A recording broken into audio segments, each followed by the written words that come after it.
মৰমৰ ছাত্ৰ-ছাত্ৰীসকল, আজি আমি আলোচনা কৰিম ক্লাছ 6ৰ সায়েন্সৰ লেসন 2ৰ জীৱ আৰু জৈৱ বৈচিত্ৰ্য নামৰ পাঠটোৰ সকলো পাঠভিত্তিক প্ৰশ্ন উত্তৰ একেবাৰে ছুটি আৰু সহজকৈ আলোচনা কৰিম। আৰু তোমালোকৰ পৰীক্ষাত যিবিলাক প্ৰশ্ন উত্তৰ খুবেই গুৰুত্বপূৰ্ণ এনেকা ধৰণৰ প্ৰশ্ন উত্তৰ আলোচনা কৰিম। তো ছাত্ৰ-ছাত্ৰীসকল, তোমালোকে ভিডিঅ'টো স্কিপ নকৰাকৈ লাষ্টলৈকে চাই থাকিবা। আৰু যদি মোৰ চেনেলটোত নতুন আহি থাকে তেনেহ'লে ছাবস্ক্ৰাইব কৰিবলৈ নাপাহৰিবা।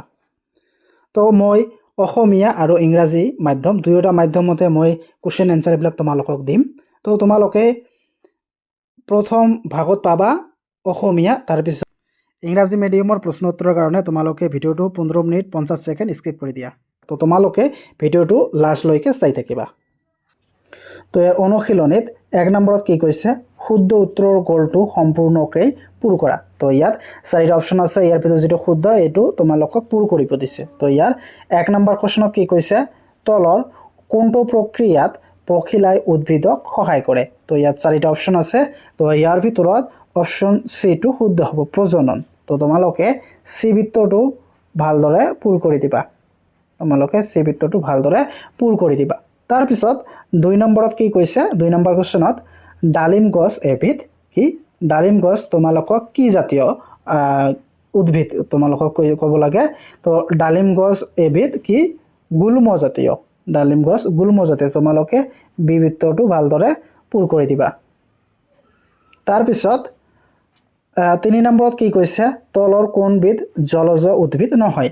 কি জলজ উদ্ভিদ কি, যিবিলাক উদ্ভিদ জলজ হয় তাক জলজ উদ্ভিদ বোলে, আৰু যিবিলাক শুকানত হয় তাক আমি, তো তোমালোকে জানিলা কি যিবিলাক জলজ হয় ইয়াক আমি জলজ উদ্ভিদ কওঁ। ইয়াৰ ভিতৰত কোনটো জলজ উদ্ভিদ। অপশ্যনত কি কি দিছে, পদুম, খৰিকাজাই, পুনি আৰু ফেট। তো ইয়াত যিহেতু জলজ উদ্ভিদ নহয় দিছে, এইটো জলজ উদ্ভিদ, এইটো জলজ উদ্ভিদ, এইটোও জলজ উদ্ভিদ। তো তোমালোকৰ ইয়াৰ কোনটো শুদ্ধ হ'ব, ইয়াৰ ভিতৰত বি নম্বৰটো শুদ্ধ হ'ব, খৰিকাজাইটো শুকানত হয়, সেইকাৰণে তোমালোকে বি বিত্তটো ভালদৰে পূৰ কৰি দিবা। তাৰপিছত 4 নম্বৰত কি কৈছে, চৰাইৰ ডেউকা হ'ল। তো চৰাইৰ ডেউকা কি, অপশ্যনত কি দিছে, পাখিৰ ৰূপান্তৰ, আগঠেঙৰ ৰূপান্তৰ নে পিছ ঠেঙৰ ৰূপান্তৰ। তো তোমালোকে ইয়াৰ ভিতৰত কোনটো শুদ্ধ হ'ব, পাখিৰ যে ডেউকাটো আছে, পাখিৰ ডেউকাটো কি আগঠেঙৰ ৰূপান্তৰ। কি পাখিৰ ডেউকাটোৱে আগঠেঙৰ কাম কৰে। তো তোমালোকে ইয়াত কোনটো বিটো শুদ্ধ হ'ব, আগঠেঙৰ ৰূপান্তৰ। পাখিৰ ডেউকাটোৱে আগঠেঙৰ কাম কৰে কাৰণে আমি আগঠেঙৰ ৰূপান্তৰ বুলি কওঁ। তো তোমালোকে বি বিত্তটো ভালদৰে পূৰ কৰি দিবা। তাৰপিছত 5 নম্বৰত কি কৈছে, ঠাণ্ডা ঠাইত থকা জন্তুবোৰ দেহত দীঘল নোমৰ কাৰ্য কি। যে ঠাণ্ডাত যিবিলাক জন্তু থাকে ইয়াৰ গাৰ নোমবিলাক দীঘল হয়, ইয়াৰ কাৰণটো কি। তো ইয়াৰ কাৰণটো হ'ল এইটো চিটো শুদ্ধ হ'ব, দেহক শীতৰ প্ৰকোপৰ পৰা সুৰক্ষা দিয়ে। কি এই জন্তুবোৰৰ যে নোমবিলাক ডাঙৰ বা দীঘল হয়, তো এই দীঘল হোৱাৰ কাৰণে এই জন্তুবিলাকক ঠাণ্ডা কম লাগে, শীতৰ বা ঠাণ্ডাৰ প্ৰকোপটো কমে আৰু তেওঁলোকক গৰম ভাৱটো থাকি যায়। এই কাৰণে কি ঠাণ্ডা ঠাইত জন্তুবোৰ গাৰ নোমবিলাক দীঘল হয়। তো তোমালোকে চি বিত্তটো ভালদৰে পূৰ কৰি দিবা। তাৰপিছত 2 নম্বৰত কি কৈছে, খালী ঠাই পূৰ কৰা।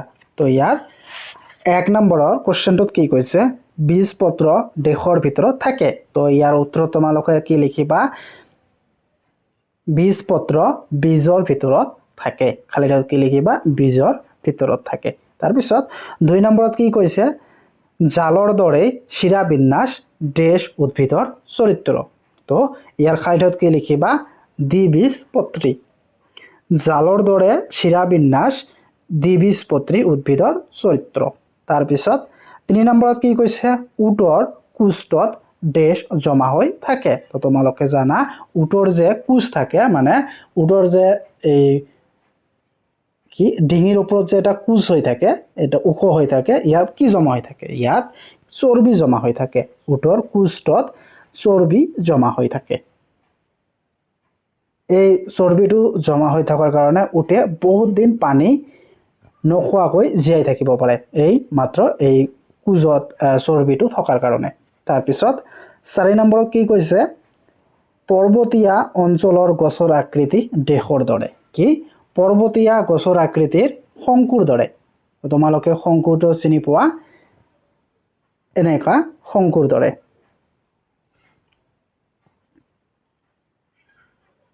এনেকা কি পৰ্বতীয়া অঞ্চলৰ গছৰ আকৃতি শংকুৰ দৰে হয় তো তোমালোকে খালিটো কি লিখিবা শংকুৰ দৰে। তাৰপিছত 5 নম্বৰত কি কৈছে ফপলা হাড় দেশৰ এক চৰিত্ৰ তো ইয়াৰ উত্তৰত তোমালোকে কি লিখিবা ফপলা হাড় চৰাইৰ এক চৰিত্ৰ।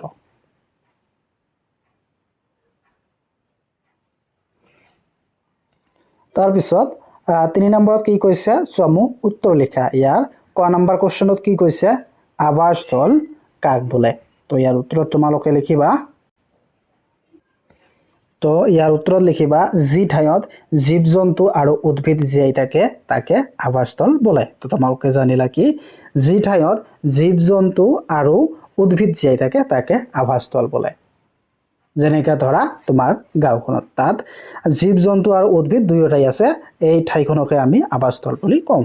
তাৰপিছত 2 নম্বৰ কোৱেশ্চনত কি কৈছে জৈৱ বৈচিত্ৰ্য মানে কি বুজা তো ইয়াৰ উত্তৰত তোমালোকে লিখিবা কি জৈৱ বৈচিত্ৰ্য শব্দটো জীৱ আৰু বৈচিত্ৰ্যতাৰ সংমিশ্ৰণ। জৈৱ বৈচিত্ৰ্যৰ শব্দটো কি বুজায় জীৱ আৰু বৈচিত্ৰ্যতাৰ সংমিশ্ৰণ। ই পৃথিৱীৰ বিভিন্ন প্ৰকাৰৰ জীৱ প্ৰজাতি উদ্ভিদ অনুজীৱ আৰু পৰিস্থিতিতন্ত্ৰৰ বৈচিত্ৰ্যক প্ৰতিফলিত কৰে।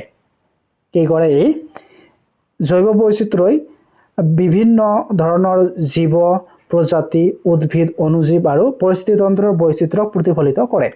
কোনো ঠাইত জীৱ প্ৰজাতিৰ পৰিমাণ আৰু প্ৰকাৰৰ ভিন্নতাকেই জৈৱ বৈচিত্ৰ্য বুজোৱা যায়। কি জৈৱ বৈচিত্ৰ্যই কি বুজায় জৈৱ বৈচিত্ৰ্যই কোনো প্ৰজাতিৰ পৰিমাণ আৰু প্ৰকাৰৰ ভিন্নতাই কোনো প্ৰজাতিৰ পৰিমাণ আৰু প্ৰকাৰৰ ভিন্নতাই জৈৱ বৈচিত্ৰ্য বুজোৱা হয়। তাৰপিছত 3 নম্বৰ কোৱেশ্চনত কি কৈছে কেকটাছে মৰুভূমিত জীয়াই থাকিবলৈ কিদৰে অভিযোজন কৰে তো ইয়াত কি কৈছে কেকটাছে মৰুভূমিত থাকে কেকটাছবিলাক যে মৰুভূমিত থাকে তোমালোকে মৰুভূমিৰ উদ্ভিদবিলাক চাইছানে নাই মৰুভূমিৰ উদ্ভিদবিলাকৰ কিন্তু পাত নাথাকে এই গছবিলাকত কাইটিয়া কিছুমান ডালৰ নিচিনা থাকে তো এই কাইটিয়া ডালবিলাকেদি মৰুভূমিত উদ্ভিদবিলাকে জীয়াই থাকে। তো সাধাৰণতে উত্তৰত লিখিবা সাধাৰণতে মৰুভূমিত উদ্ভিদৰ পাত নাথাকে থাকিলেও সৰু কাইটৰ ৰূপত থাকে পাত নাথাকে যদিও থাকে সৰু কাইটৰ ৰূপত থাকে। এই ব্যৱস্থাই প্ৰসেদনৰ জৰিয়তে পানীৰ ক্ষয় ৰোধ কৰাত সহায় কৰে। এই পাতবিলাকে প্ৰসেদনৰ জৰিয়তে পানীৰ যি অভাৱ থাকে ই ৰোধ কৰাত সহায় কৰে। কেকটাছৰ ক্ষেত্ৰত দেখা পাত সদৃশ অংশবোৰ আচলতে কাণ্ডৰ পৰিৱৰ্তিত ৰূপ। কি এই মৰুভূমিত গছবিলাকত যে পাত নাথাকে কাৰণটো হ'ল পাত থাকিলে পানী বেছি লাগে সেইকাৰণে পানীটো কম লগাৰ কাৰণে তাত কি হয় কাইটৰ নিচিনা ডালি হয়। তো এই কাণ্ডৰ চালক সংশ্লেষণৰ দৰে আৰু মমজাতীয় ডাঠ আৱৰণে আবৃত হৈ পানী সংৰক্ষণত সহায় কৰে। কেকটাছৰ শিপা মাটিৰ বহু গভীৰ অংশলৈ সোমাই পানী শোষণ কৰে। কেকটাছৰ শিপাবিলাক থাকে মাটিৰ বহু তললৈ থাকে তাৰ পৰা পানী শোষণ কৰে যি মৰুভূমিৰ কঠিন পৰিৱেশত থাকে ৰোৱাৰ বাবে অত্যন্ত প্ৰয়োজন। তাৰপিছত 4 নম্বৰ কোৱেশ্চনত কি কৈছে জীৱৰ 3টা সাধাৰণ বৈশিষ্ট্য তো জীৱৰ সাধাৰণ 3টা বৈশিষ্ট্য কি 1 নম্বৰটো হৈছে সকলো জীৱই জীয়াই থাকিবৰ বাবে খাদ্য গ্ৰহণ কৰে। তো এইটো তোমালোকে জানা যিকোনো জীৱ জীয়াই থাকিবলৈ হ'লে খাদ্য গ্ৰহণ কৰিবই লাগিব খাদ্য অবিহনে যিকোনো জীৱ জন্তু জীয়াই থাকিব নোৱাৰে এইটো এটা প্ৰথম বৈশিষ্ট্য। তাৰপিছত 2 নম্বৰ বৈশিষ্ট্য হৈছে সকলো জীৱৰে বংশবৃদ্ধি হয় কি সকলো জীৱৰেই বংশবৃদ্ধি হয় সকলো জীৱৰেই কি কৰে বংশবৃদ্ধি কৰে পোৱালি জন্ম দিয়ে তাৰ পিছত 3 নম্বৰটোত কি কৈছে 3 নম্বৰ বৈশিষ্ট্য হৈছে সকলো জীৱৰ বৃদ্ধি আৰু বিকাশ হয় সকলো জীৱৰেই বৃদ্ধি আৰু বিকাশ হয় কাৰণ সকলো জীৱই ডাঙৰ আৰু কি বিকাশ হয় তাৰ পিছত 5 নম্বৰ কোৱেশ্চনটোত কি কৈছে সমান্তৰাল শিৰাবিন্যাস থকা তিনিবিধ পাতৰ উদাহৰণ দিয়া কি সমান্তৰাল শিৰাবিন্যাস থকা তিনিবিধ পাতৰ নাম হল কি ধান ঘেঁহু আৰু মাকৈ এই তিনিটা মনত ৰাখিবা সমান্তৰাল শিৰাবিন্যাস থকা তিনিবিধ পাতৰ নাম হৈছে কি ধান ঘেঁহু আৰু মাকৈ এইবিলাকৰ কি শিৰাবিন্যাস এই দীঘল দীঘল যে পাত থাকে এইবিলাক হৈছে সমান্তৰাল শিৰাবিন্যাস তাৰ পিছত 6 নম্বৰ কোৱেশ্চনটোত কি কৈছে 6 নম্বৰ কোৱেশ্চনত কি কৈছে জৈৱ বৈচিত্ৰ্যৰ গুৰুত্ব লিখা জৈৱ বৈচিত্ৰ্যৰ গুৰুত্ব তোমালোকক লিখিব দিছে তো তোমালোকে এনেদৰে লিখিবা জৈৱ বৈচিত্ৰ্য মানে হৈছে উদ্ভিদ জন্তু চৰাই পোক পতংগ আদি সকলো জীৱৰ বৈচিত্ৰ্য জৈৱ বৈচিত্ৰ্য কি সকলো জীৱ জন্তু চৰাই চিৰিকটি পোক পতংগ আদি সকলো জীৱৰ বৈচিত্ৰ্য মানে সকলো একেলগে থাকে এইবোৰ পৰস্পৰে পৰস্পৰৰ সৈতে সম্পৰ্ক ৰাখে যেনে চৰাইয়ে পোক পতংগ খাই শস্যক ৰক্ষা কৰে পখিলাই ফুলৰ পৰা মৌ খাই ইয়াৰ ফলত উদ্ভিদৰ বংশ বৃদ্ধিত সহায় কৰে উদ্ভিদে প্ৰাণীক খাদ্য আৰু অক্সিজেনৰ দিয়ে আৰু প্ৰাণীয়ে উদ্ভিদক কাৰ্বন ডাই অক্সাইড গেছ এৰি দিয়ে এইদৰে পৰিৱেশৰ ভাৰসাম্য বজাই ৰাখে সেয়ে জৈৱ বৈচিত্ৰ্যৰ সংৰক্ষণ কৰি ৰখাটো অতি প্ৰয়োজনীয় কি জৈৱ বৈচিত্ৰ্য কি সকলোকে একেলগে থাকে এটোৰ অবিহনে এটো জীয়াই নাথাকে যেনেদৰে মানুহে গছৰ পৰা কি লয় অক্সিজেন লয় আৰু গছে মানুহৰ পৰা কাৰ্বন ডাই অক্সাইড লয় তো এই দুয়োটা একেটা মানে কি একেটা পইচাৰ ইপিটি সিপিটি এই সকলো জীৱ জন্তুৱে যেনেদৰে কি পোক পতংগ চৰাইবিলাকে পোক পতংগ খায় ঠিক তেনেদৰে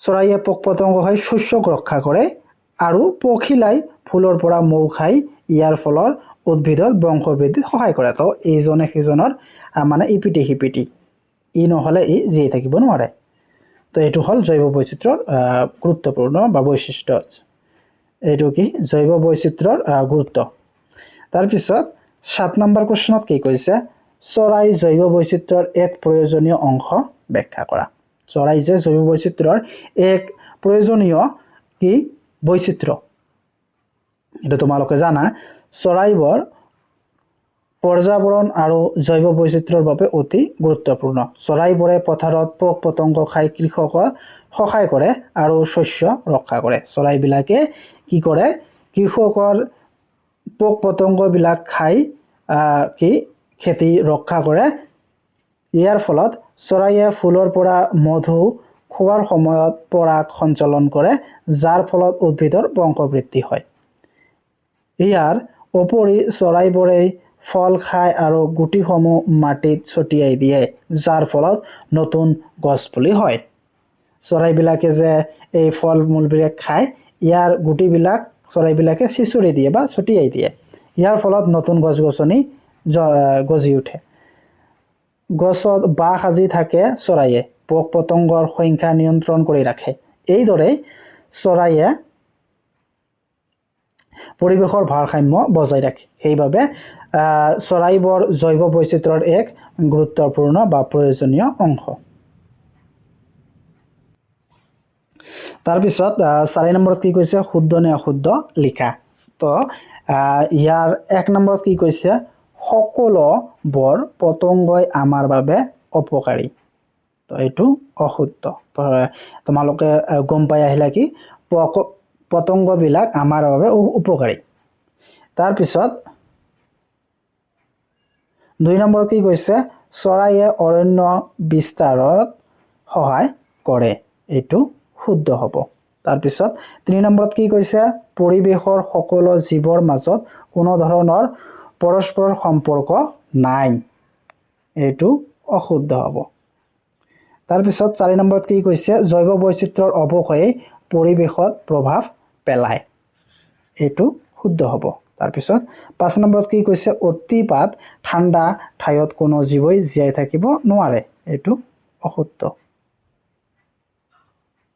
তাৰপিছত তোমালোকৰ পৰীক্ষাৰ সুবিধাৰ বাবে মই কেইটামান এডিশনাল কোশ্চেন তোমালোকৰ লৈ আহিছো 1 নম্বৰ কোশ্চেনটো কি কৈছে ঠাই বৈচিত্ৰ্য কিয় গুৰুত্বপূৰ্ণ তো তোমালোকে উত্তৰ এইখিনি লিখিবা 2 নম্বৰত কি কৈছে উদ্ভিদৰ গঠন কিহৰ ওপৰত নিৰ্ভৰ কৰে তো তোমালোকে উত্তৰ এইখিনি লিখিবা 3 নম্বৰত কি কৈছে খৰি গাজাৰিৰ দ্বাৰা উদ্ভিদ আৰু প্ৰাণীৰ কি ক্ষতি হয় তো তোমালোকে এইখিনি উত্তৰত লিখিবা তাৰপিছত 4 নম্বৰত কি কৈছে কাষৰীয়া পৰিবেশ আৰু পৰ্বতৰ পৰিবেশৰ মাজত কি পাৰ্থক্য আছে তোমালোকে এইখিনি লিখিবা তো এতিয়া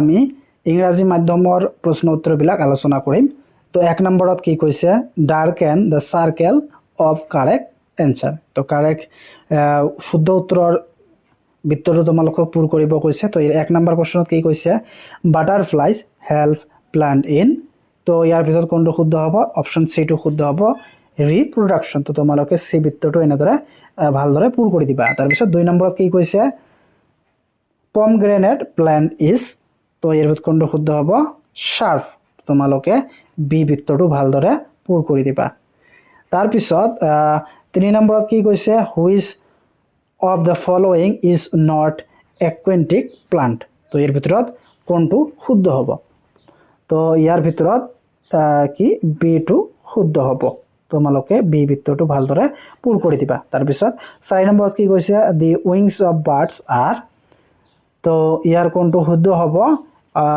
ইয়াৰ বি টো শুদ্ধ হ'ব modifications of four limb তো তোমালোকে বি বৃত্তটো পূৰ কৰি দিবা তাৰপিছত 5 নম্বৰত কি কৈছে what is the functions of lung for in the body of animal living in the colder regions তো ইয়াৰ ভিতৰত কোনটো শুদ্ধ হ'ব ইয়াৰ ভিতৰত অপচন সি টো শুদ্ধ হ'ব it protect the body from cold তো তোমালোকে সি বৃত্তটো ভালদৰে পূৰ কৰি দিবা তাৰপিছত কি আছে fill in the blank তো ইয়াৰ উত্তৰগুলা তোমালোকে এনেদৰে লিখিবা তো প্ৰথমটোত কি কৈছে cotyledon is present within the তো ইয়াৰ খালি ঠাইত কি হ'ব seed তাৰপিছত 2 নম্বৰ কি কৈছে net like venations is a character of dash plant তো ইয়াৰ খালি ঠাইত কি হ'ব dicot তাৰপিছত 3 নম্বৰত কি কৈছে camels store dash in the hump ইয়াৰ কি foot অৰ্থাৎ কি চৰ্বি তাৰপিছত 4 নম্বৰত কি কৈছে the trees growing in the mountain have dash like shape cone shaped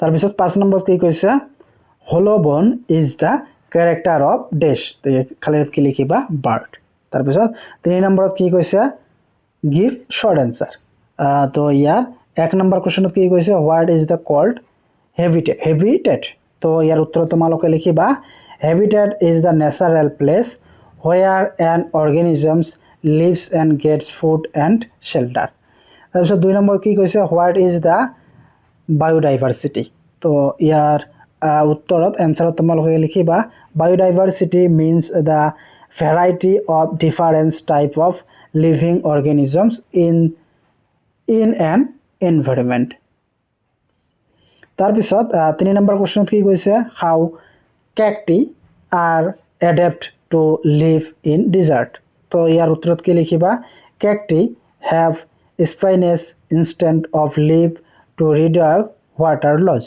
their stems are fleshy and store water তাৰপিছত 4 নম্বৰ কোশ্চেনত কি কৈছে write 3 common characteristics features of living beings 3 common characteristics features is living beings growth reproductions and response to stimuli তাৰপিছত 5 number কি কৈছে give 3 example of plant having leaves with parallel foundations. তো ইয়াৰ কি হ'ব grass, maize and wheat. তাৰপিছত 6 number question কি কৈছে write significations of biodiversity. ইয়াৰ উত্তৰত লিখিবা biodiversity maintain ecological balance, provides resource and supports lives. তাৰপিছত 7 নম্বৰত কি কৈছে birds are important component of biodiversity, justify. তো এটো জাস্টিফাই কৰিব দিছে তো তোমালোকে আনসাৰত লিখিবা birds helps control insect populations, pollinate follower and disperse seeds, aiding forest growth. তো 4 নম্বৰ কি কৈছে right, true or false. 1 number কি কৈছে all insects are harmful us, এটো false. তাৰপিছত 2 নম্বৰত কি কৈছে birds help expansions of forest, এটো true. তাৰপিছত 3 নম্বৰত কি কৈছে there is no interrelationship among all organisms of environment, এটো false. তাৰপিছত 4 নম্বৰত কি কৈছে the loss of biodiversity will affect your environment, এটো true. তাৰপিছত 5 নম্বৰত কি কৈছে no organisms can survive in extreme cold regions, এটো false.